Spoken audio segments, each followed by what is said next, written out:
Hey everyone, this is Kenny Coins with Marathon Money inside the ticker, and I'm with the CEO of Enron Resources, Dante. Man, it's nice to have him on. I always look forward to having companies like these on, definitely in the this time. But I want him to tell me more about your company. I know right before we show, we was talking about how you guys used to be a SPAC. Yeah, hi Kenny. Thank you for having me on your program. I sure do appreciate that. We uh we started as a SPAC back in 21, 2021, and we became a public company on November 15th of 2023, and we did that by buying an oil property and an oil company called LHO, Lost Hills Operating, in uh, in New Mexico, and it's not far from Hobbs, New Mexico, where this field is. So we're in the Permian. We're in the juiciest, richest, biggest oil field in the world, and we're on the northern shelf, they call it. And then we bought another property also in the Permian, which is a little more toward the center. So all in all, we own close to 20,000 acres, and we've got close to 1.25 billion barrels of oil in place underground. Now, reserves, if I say the word reserves, that means it's recoverable. We figure we've got 50 million plus in recoverable reserves. And we put a bunch of documents out mentioning how we're producing from multiple zones. And I'll use the term stack pay, meaning that in the 4,000-foot level or 4,000-foot interval, we have 5 or 6 different pay zones as you go from, say, 1,500 feet down to 4,000 feet down. And we produce today primarily from the Seven Rivers Formation using a water flood. And that water flood uh, gives energy push to the oil in place and pushes the oil from water injectors to oil producers. And then we discovered a zone called the San Andreas that had not been previously tapped in our field. And we signed a farm out agreement with an outfit called Virtus to develop that using 92 horizontal wells.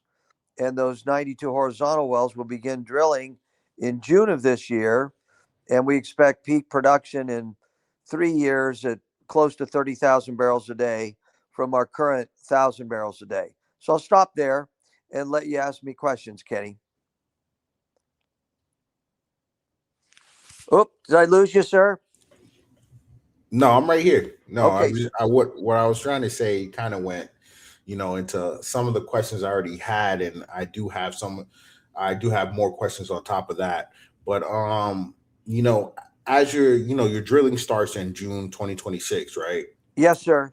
Yes, and you think you guys are gonna get, and that's three wells you're drilling. Am I correct? Yeah, Or we're is going to that five start with vertical three. wells? We start with 3 out of 92. And in Okay. fact, we even start with 5 vertical wells before the three to test completion methods. So these wells are expensive. They're going to cost 3.5 million to drill and complete, but we can recomplete an existing well for $200,000. So we're going to go into an existing well that has never been produced out of the San Andreas Formation, shoot it full of holes, frack it with 2040 graded sand, and then put it on production and see what we get. And there's different ways to do it. What do You you can wait? try. What second? What are you expecting to get? Because if the three wells that you're starting with cost about 3.5 million, what do you think you can possibly make out of those three wells? Yeah, so we think each one of those wells, and we have a range depending on how much pay we encounter, but we believe the wells will range between 300 and 900 barrels a day each. Three And hundred these, to 900 barrels a day each. yes, sir. And we believe, uh, and all our economics are based on $60 oil. So, Right now, oil is right. What in the 80s?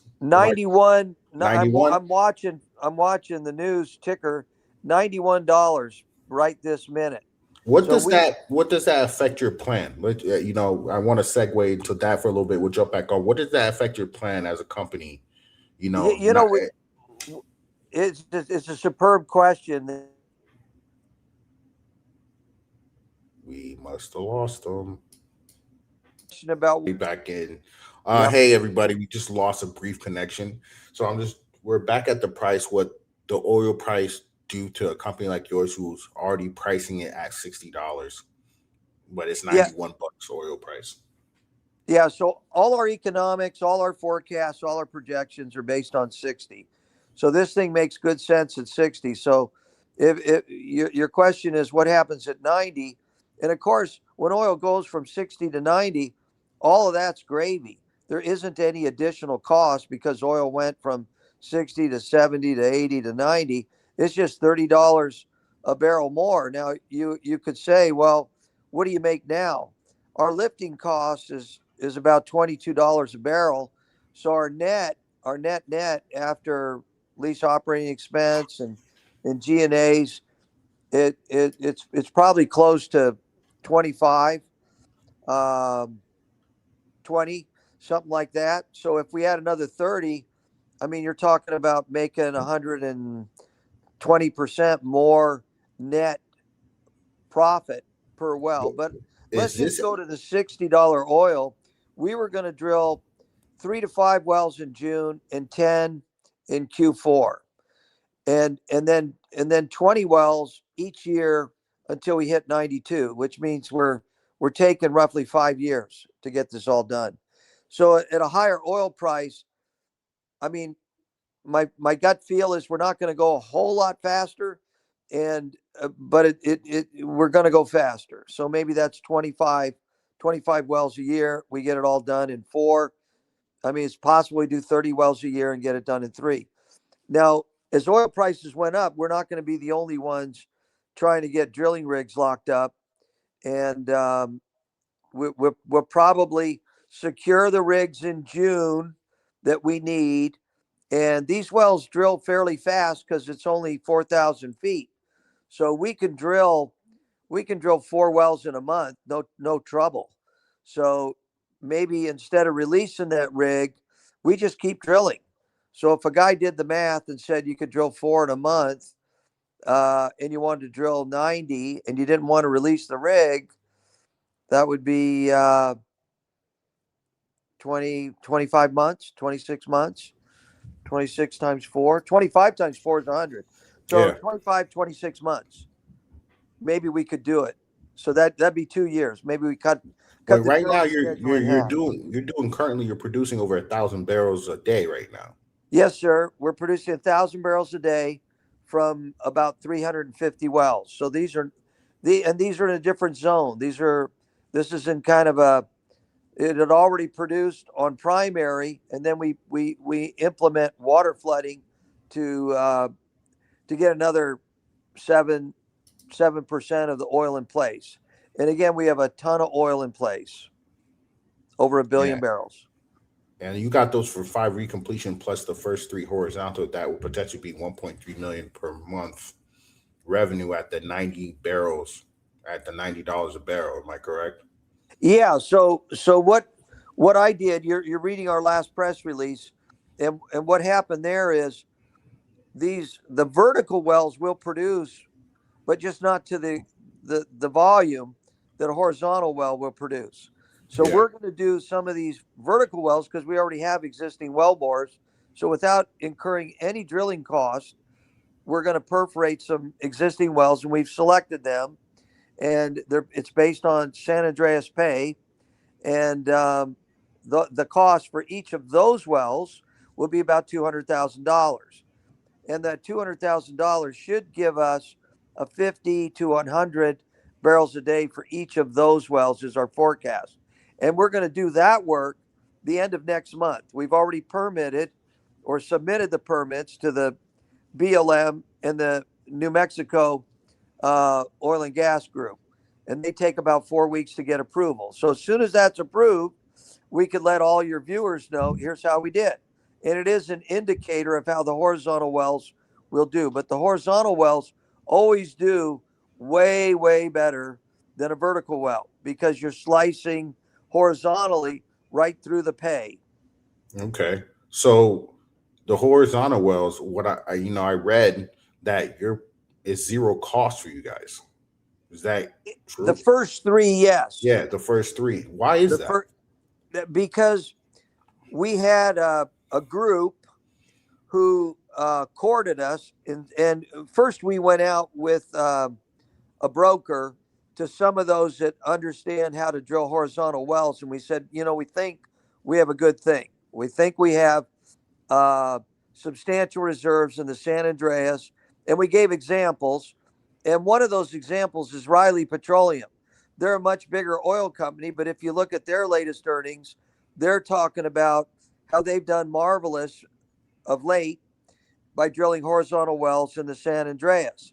And so we looked at that and other offset producers, and we said, you know what? Our rock's better than theirs. We think we've got something good.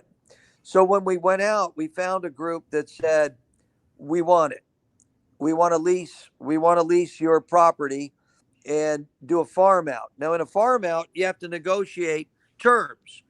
And the terms that we requested was we want some upfront money. We want a 50-50 working interest sharing. We want a 3-well carry, and we want some money for experimentation so we don't waste money drilling because we have all these well bores. We'll donate some well bores for the cause. And when we got all done with that was probably a 4-month negotiation. They said, we'll give you the first 3 wells for free.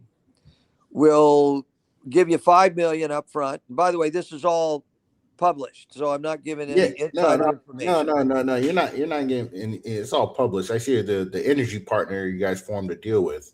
Yeah. Um, they 60% operating, working towards interest. You guys retain 35% of non-operated, up to Yes, 90 sir. wells over 5 years. Revenue estimated about $95 million. How do you think that's going to translate into the markets? Well, we think the market is tough to win over. Our shareholders make us prove everything, so they're going to wait and see how the wells do. So we'll report in. Well, we'll do the work on these vertical wells in April, and we'll report it in May. So they'll wait and see how that goes. Then we'll drill the first 3 wells in June, and we'll report it in July. And I think if if the reports are satisfactory, I think all your viewers can do, basic math. They'll go, well, they drilled 1 well. If it made 500 barrels a day and you're going to drill 90 of those, you're going to make 45,000 barrels a day, and if you made 100 barrels a day and you're going to draw 90 of them, then you'll make whatever, 90 times 100.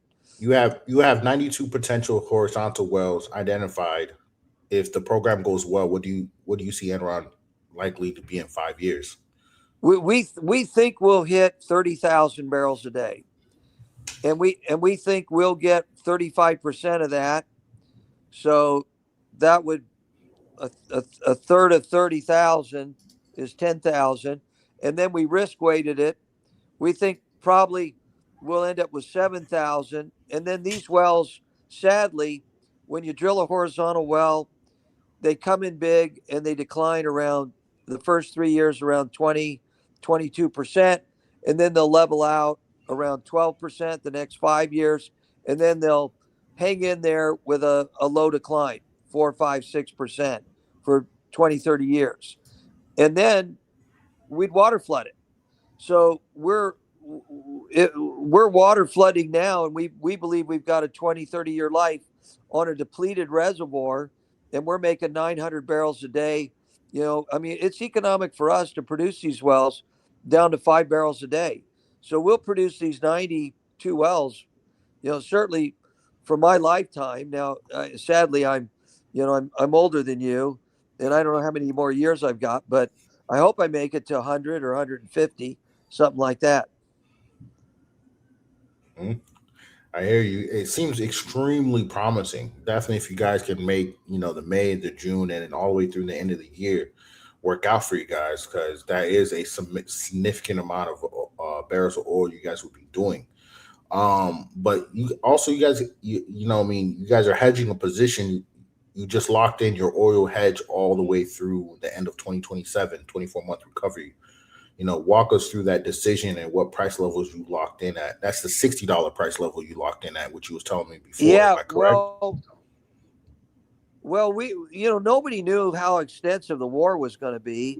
And at the time we started the hedging, we were getting $55, $56 a barrel. But we also knew that most of our oil production is not on stream yet. So we thought, here's the war. Maybe it's going to be quick, get in, get out. And when oil popped up over 70, we thought, let's go in there and buy some hedges. So we bought hedges all the way up to when oil hit 90. But when you buy a hedge that's out a year, you don't get a hedge at 90. They discount it because the hedge makers don't believe oil's going to stay there. So you got to be careful. And when we do these hedges, we do it in such a way that we don't pay anything for the hedge because the hedge maker makes the money above the strike price while we get guaranteed the strike price. So our hedges run from, I'll say, 62 to the mid 70s. Now, when we hedge, we never go, too high on the percentage. So in 27, we're hedged about 60%. In 26, we're hedged up to 74%, all above 60. And a lot of it now is above 70. So I think we published that in one of our press releases, but we're trying to be conservative here. We don't want to be selling oil below 60, and certainly we're not now. But some investors worry that hedging cap your upside if oil prices go higher. How do you respond to that? Why is they are correct? No, their assumption is correct. Had we gone naked, and again, these things are always 2020 hindsight. I mean, 100%.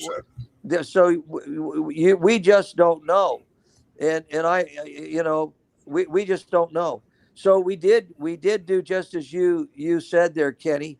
But what I would say in response to that is most of our production is naked because most of our production is not online yet. Meaning we've got 5 workovers and 3 new wells that will double production here in the next four months. All of that will be naked oil. And then when we drill another 10 wells, the end of this year, all that will be naked oil. So even though we hedged, it did something for us. It gave us confidence that we can meet our obligations, that we've got an oil price we could put in the bank, and we can get a bank loan. The banks don't like not knowing what the oil is going to be. They require we hedge the oil 2 years out. So if you want to read the tea leaves, we are preparing to raise money to drill, and we are also preparing to raise money to make acquisitions. And both those I can't say too much about, other than, as I've said in the past, we're an acquisition company and we need to raise funds to do that, and we are. I'm looking at, I completely understand why you can't speak on that. And I already kind of figured just by the looking at the balance sheet and looking at everything that you guys are an acquisition company. But one thing I can say, you guys have done extraordinarily well. Revenue came in over 20 million last quarter with the EBITDA margin of 97% for the company your size. That's extraordinary. What exactly what is your team doing? You're doing is driving that extraordinary results. Well, I won't say we had a one-time event, but we had a one-time event. When we discovered the reserves that we had, and we were approached by the same company that's paying for the first 3 wells, they also wanted to buy an overriding royalty in the San Andreas, and I sold a 5% overriding royalty to I'll just say an investor that's associated with Virtus, and it's confidential, but we sold that 5% override in the San Andreas for 20 million. So we and on our books, we had nothing against it because when we bought the field, we didn't have, we didn't, I won't say we didn't have an inkling, but we had not done our homework yet to know we had those reserves. So once we did our homework and had the reserves and marketed it into the, I'll say the Houston area where people invest in formations that looked like they could do what ours is going to do. Uh, we we took some, we took an opportunity to harvest some profits, and the third quarter reflected it. So in the third quarter, we picked up 20 million from that. We picked up another 20 million from selling another 15% override in our legacy formation where we're water flooding. And then we picked up a leasehold from the farm out of 5 million for a total of 45 million. And some of that shows up as a profit, as you've just discussed. Some of it just shows as a transfer from the asset base to cash. And what we did with the cash was to pay off the senior debt. So the senior debt's gone. We also had some financial instruments from the purchase of this thing back when we were a SPAC, and we cleaned up the balance sheet. So we took off really almost $100 million in obligations off the balance sheet, and it shows up as a net improvement of, say, 20 million. I mean, I could break it down How, further, but it how would does bore that you. change the day to day? Because now you got rid of the $19.3 million senior debt with 45.5 million funding deals last September. How does that change how you guys operate day to day now? So that's an excellent question, Kenny. The For the most part, we operate the same. We just don't have a $700,000 a month first lien bank payment. So it improved our cash flow, but we've poured that cash back into the field to replace flow lines, improve electrical, increase production, reduce number of idle wells. So we just have a little bit more money, but I'll tell you, we're still I'll just say scraping by until June and July when these bigger wells hit, or until we acquire another property. I hope that makes sense. No, that makes perfect sense. That's actually makes perfect. I like what you're saying about how your operation doesn't really change. You guys are not doing anything while you guys have this opportunity in hand. You guys are being the same until you guys get another bigger opportunity come your way. And I actually appreciate that as an investor myself. I mean, you don't want the company, you're like hitting the lottery and then you change your whole demeanor and characteristics of who you are. And that's a good thing. No, Um, just to further that point, all of us in management at EON work for half salary, and we still work for half salary because we're committed to this thing. And until the cash flow permits it, we we earn and accrue a full salary. And if you looked at our salaries, which are all public, you'd say, well, that looks a little bit low, you know. And but we're building something. We're building something that we believe in 27 will be remarkable, and investors will see it.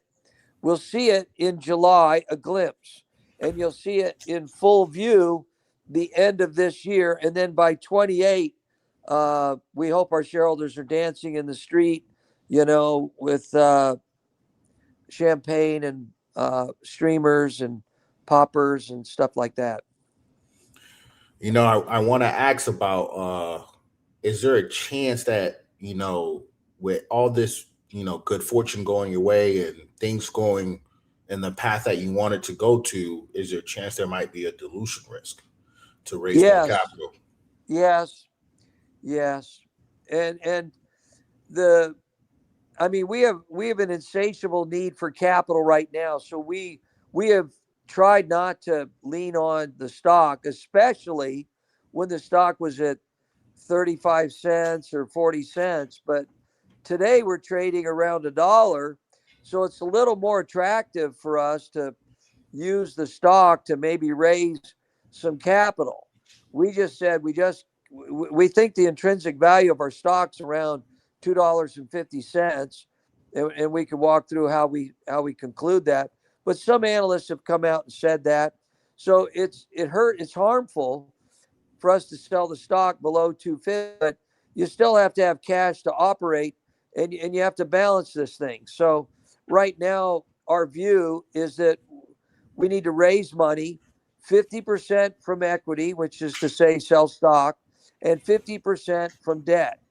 So those things we're studying it actively right now, but that's how I see it. And for an acquisition, we feel we could digest pretty easily a $30 million acquisition or a $40 million acquisition.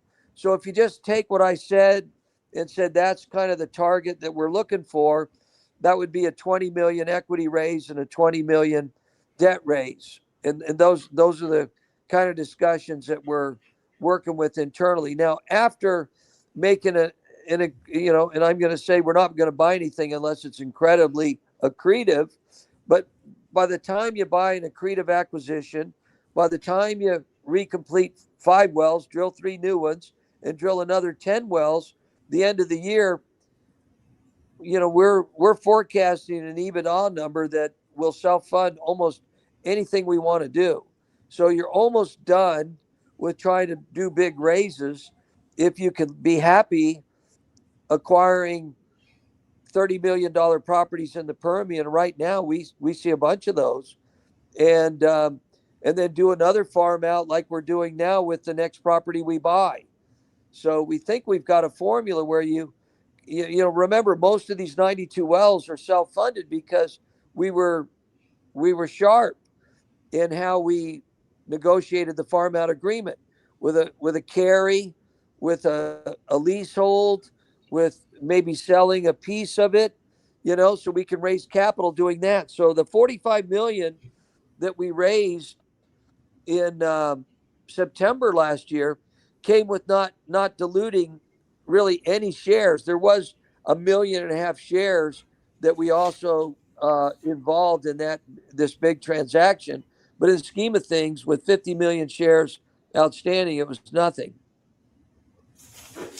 Yeah, no, 100%. I agree with you. Whatever, you got to push the company forward. You got to keep the company afloat. And, just things at this stage, if it's necessary, that needs to be done. But I do want to ask you, we're getting close to the end of the show. I do want to ask you about the oil market has been volatile, geopolitical tension, tariffs, OPEC moves. How are you positioning the company right now to take full advantage of the environment? I know we talked about, the price of oil sitting at $91. You have a $30 profit on that. Is there anything else you guys are doing to position yourself in case this does drag out and oil does move to that 120 mark that we saw, 2-3 weeks ago when it touched 119 for a brief 25 minutes? We're aggressively pursuing acquisitions, and we're trying to get the acquisitions priced at $60-70.